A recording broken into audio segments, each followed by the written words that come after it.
Hey guys, welcome back. Today I'm going to be making a video on the 2025 Otter Classic recap.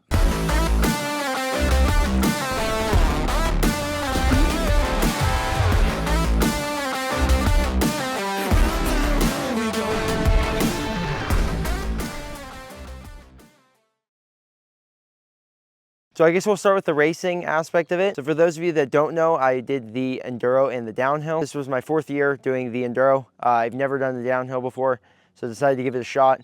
But since the Enduro was the first race of the weekend, or technically it was on Thursday, we'll get into the kind of the recap on that first. So talking about all the stages, so this race consists of 4 stages. So the first stage is the normal downhill stage. It's got the downhill course included. So that one pretty much remained unchanged. All they did was go through the whole thing, pack everything. So everything was running quite mint that morning. So I was super stoked that I was able to ride it while it was in really good shape. They packed in all the corners, so everything was running so nice. Ended up getting 3 practice runs on that. You do have to pedal to do a practice run. So I had to pedal up 3 times for the downhill course. Pretty much what my goals were with the course was there was a triple, I call it like a step up triple. It's the one right after the shark fin that goes across the road. If you pull hard enough, you can land on the backside. I've always landed on top just because that's what just was most comfortable for me. One goal was to triple that, and then right after that, there's this rhythm section that goes down the hill. Never had trouble with that, but one thing that I definitely wanted to improve on was the lily pad, or that kind of skipper section right after those step downs. Last year I ended up pulling onto the skipper and then pulling again onto the next one. Felt extremely harsh last time, so I ended up pulling for it again, and it was even more harsh because I was doing it on my 130mm trail bike. So I decided I wasn't 100% sure what I was going to do yet. It seemed like a really smooth line was tripling it onto the backside instead of landing on top. So I thought I might end up doing that, but I ended up not getting where I wanted to be in my 3 runs. So I pretty much just left it to my intuition to figure out what I was going to do in the race run. Ended up being extremely cautious, and on that lower section ended up not actually doing anything. So I ended up rolling through all the stuff on the lower section, which was honestly quite a bummer. Lost a lot of time on that. Ended up with a 2:16, which is, I mean, still faster than last year's race run on that track, but honestly, I feel like I rode it worse. So wasn't super stoked there, but I did it. I did a 2:16, so still beat my last time, but still felt pretty slow. Okay, then stage 2, they did the typical slalom course, but the slalom course obviously got moved into a totally different area, and what they traditionally do to end up doing is closing off part of the course because they don't want the Enduro riders to basically mess it up. So it was pretty much weaving between some of the course, and then we end up back on the course. This year was a lot nicer, honestly, because they ended up leaving us on probably a good half of the track, which was it was pretty fun. It seemed really messed up at first, but it ended up being really fun in the end. I'll throw up a clip on the screen of my race run down that one. It was pretty sweet. Was super stoked on it compared to last year's. Last year's was like a mud pit into some rocks and some off-camber, like loose grass turns. So this one was quite an improvement.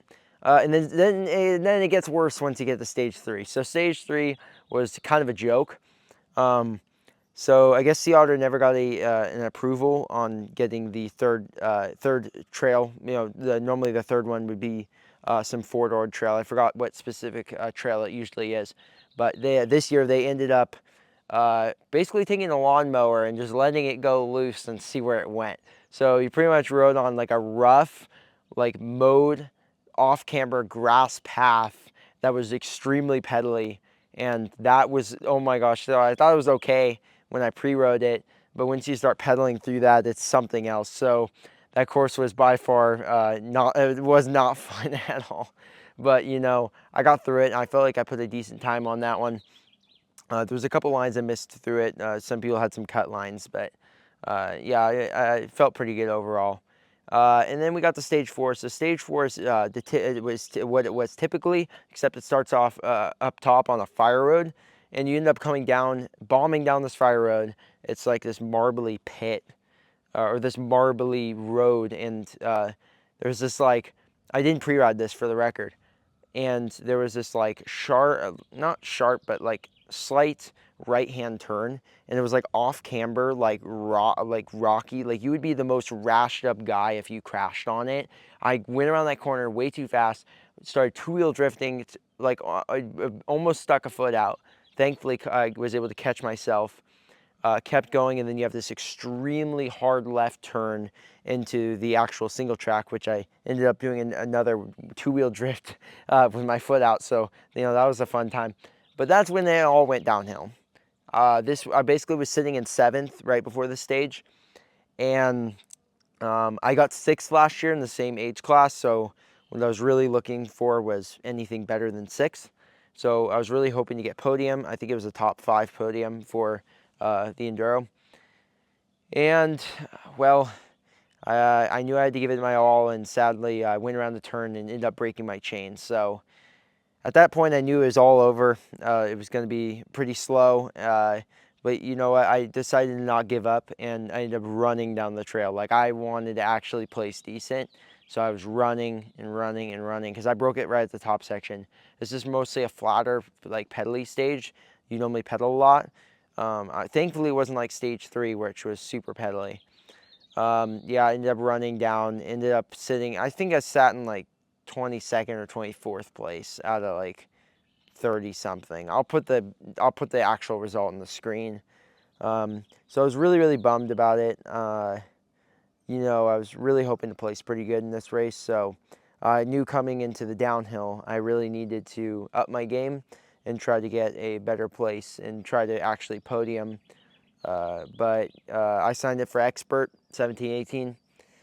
Didn't realize how fast those guys were. So, you know, the course had gotten, I ended up, I did some practice on Thursday, and then Friday was super duper windy. It was super hard, super gnarly headwind. So I had no clue how I was going to go for the race day on Sunday. So I went on Sunday. There was no headwind. There was actually a slight tailwind, which was very promising. Ended up, the track ended up being so much faster. I ended up getting some really solid practice runs in, felt really confident with the track. Actually was able to easily get the triple off the road, and then was actually able to do the skippers really clean and do the doubles after those. So super confident coming in my race run. I warmed up, I was in line, ended up coming off the line, immediately already made mistakes. I was like, this is not good. So my first mistake was I screwed up my manual coming into the roller. I ended up buzzing my butt on the seat, on the tire, and really didn't pull the front end up enough. So if anything, I slowed myself down that way. And then it was all right after that. And then I got down to that rhythm section I've been mentioning, the skippers. Ended up, I think it was a bit of a headwind. Cased the second one and was not able to do any of the doubles after. Probably lost a good 3 to 5 seconds doing casing that, and I was really bummed about it. I ended up going down with a 210. Some people say that 210's flying, but in my category it was quite slow. Ended up with, I think, again, like a 22nd place. So not last. I didn't get last in either of them. But you know, this is part of racing. This is how it goes. Otter attracts some of the best of the best. So that's what I need to think of. And I basically thought of it as I beat my time by quite a lot. So my last year, I beat it by, last year, I was able to, I ended up beating myself by 10 seconds. I said 10 seconds from my last run. So 10 seconds is extremely heavy. So super glad I was able to go way faster in this run. Yeah, you know, I had a good time. And yeah, that's all that really matters. Okay, so now let's get into the what most of you guys probably care about, which is what I saw in the expo. So there's a couple key products that I saw that I was very interested in. For those of you that I'm sure that most of you, the guys that have followed the channel long enough, you guys will probably know that I'm not the biggest fan of Fox. Well, Fox decided to actually drop some stuff that I found quite interesting. So it's not any of that new stuff that you guys saw, like the X2 or anything. they ended up teasing, or actually having on showcase, this upside down Fox fork. So this is very unusual for Fox to go this type of route. And so I was really cool. It was really cool to see this. And apparently they've been out in the wild for a little bit now, but people haven't really spoke much about them. I hadn't heard about them at all. And so a couple key things on this fork that look very interesting to me is there's actually a dual air cap. There's actually dual air caps on the air spring, which means they might have redesigned the air spring to have a dual chamber, maybe something kind of like the Manitou Mezzer, where it's got the IRT chamber and the main air chamber. I'm super huge fan of forks with dual air chambers. It just really helps fine tune that fork to where you want it, and you can end up with really good small bump sensitivity with really good support. So something I've struggled with Fox was the support on their fork. And so I'm really stoked to see that they're doing that. And also they've really taken the inspiration of the upside down fork from Moto and maybe other companies such as Push and Intend.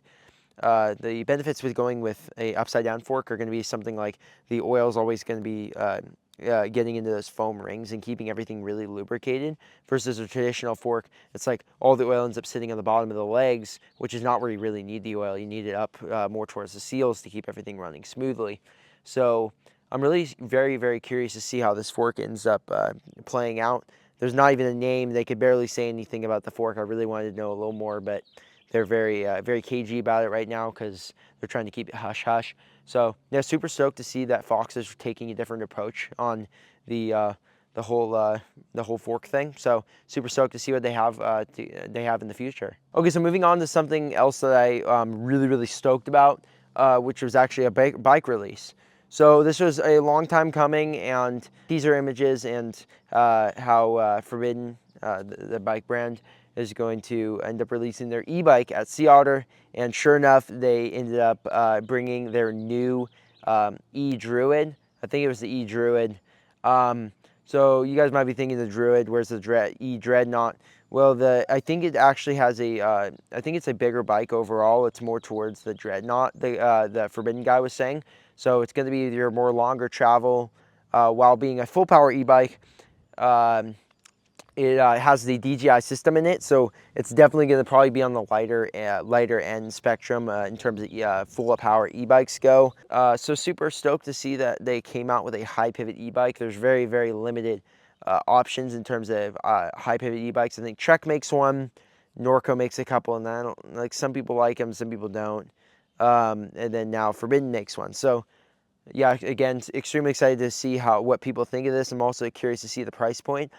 I think I saw somebody post an image of potential price, which would be like $8,600, which would honestly be really like a swinging deal for something of that power and spec.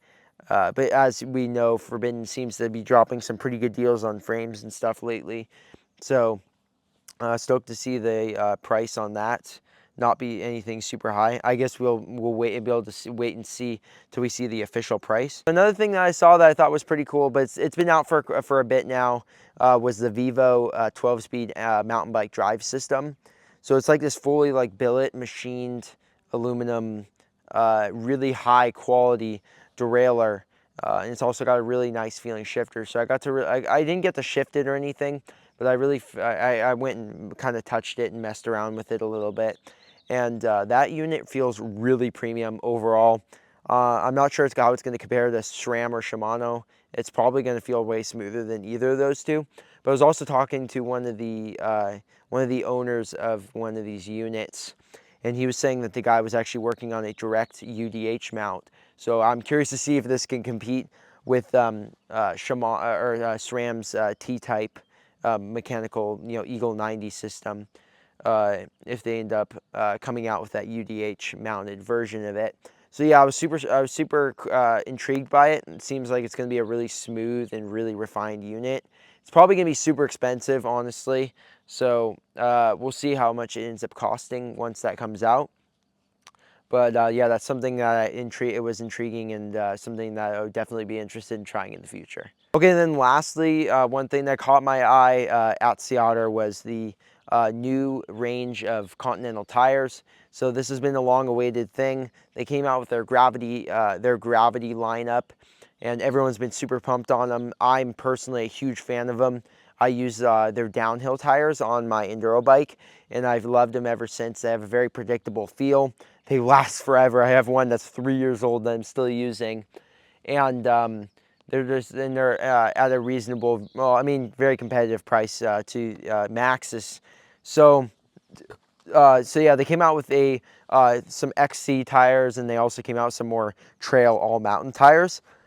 Super stoked on those. Some that are going to compete kind of with the Aggressor here, like what I have on the back of this bike here. Setting up this bike for Sea Otter, I needed something that was very fast rolling, and so the Aggressor was a good option. There wasn't that much from Continental that was what I was quite looking for, so stoked to see they expanded their lineup, or I should say more like updated their lineup, because they technically, Continental had stuff that was more of a fast rolling tire, but it hadn't been updated in a while, and a lot of their new technology wasn't actually, you know, implemented in those tires, because they're like their older model tires. I'm definitely going to want to pick up a set and try it on maybe my trail bike here for certain races, such as Sea Otter. It's fast rolling tires, exactly what you want, in a lighter casing. They don't offer any of these fast rolling tires in like a heavier casing. I think they're a trail casing, and soft compound is what they offer them in currently. But yeah, that was pretty much all that I saw at Sea Otter that really stood out to me. I'm sure I'm forgetting some. If I missed anything that you guys saw that you guys thought was really cool, drop them in the comments down below. I'd love to do some more research on some things that I might have missed. Yes, I was there for 4 days, but sadly, sadly I wasn't able to go to every single booth because I was pretty busy with practice and all sorts of stuff like that. But I think I got a good gist of all the new products that were released at Sea Otter. And I also wanted to thank you guys for coming up to me and saying hi. I love seeing fans of the channel stoked about the content. One thing I did want to mention before I end off the video is, sadly, I was having major GoPro issues during my race runs and practice runs during the Sea Otter. So sadly, I will not be posting my race runs on YouTube, as my GoPro seemed to shut off every 30 seconds. I need to sort that out. But yeah, sadly, I will not have any of the race runs or the practice runs on YouTube. What you basically saw on the screen for the B-roll is pretty much all I've got. I know this was a different style of video, but if you guys did enjoy this video, please smash that like button down below. If you guys would like to see more videos just like this, smash that subscribe button down below. Thanks for watching, and I'll see you guys next time. Peace.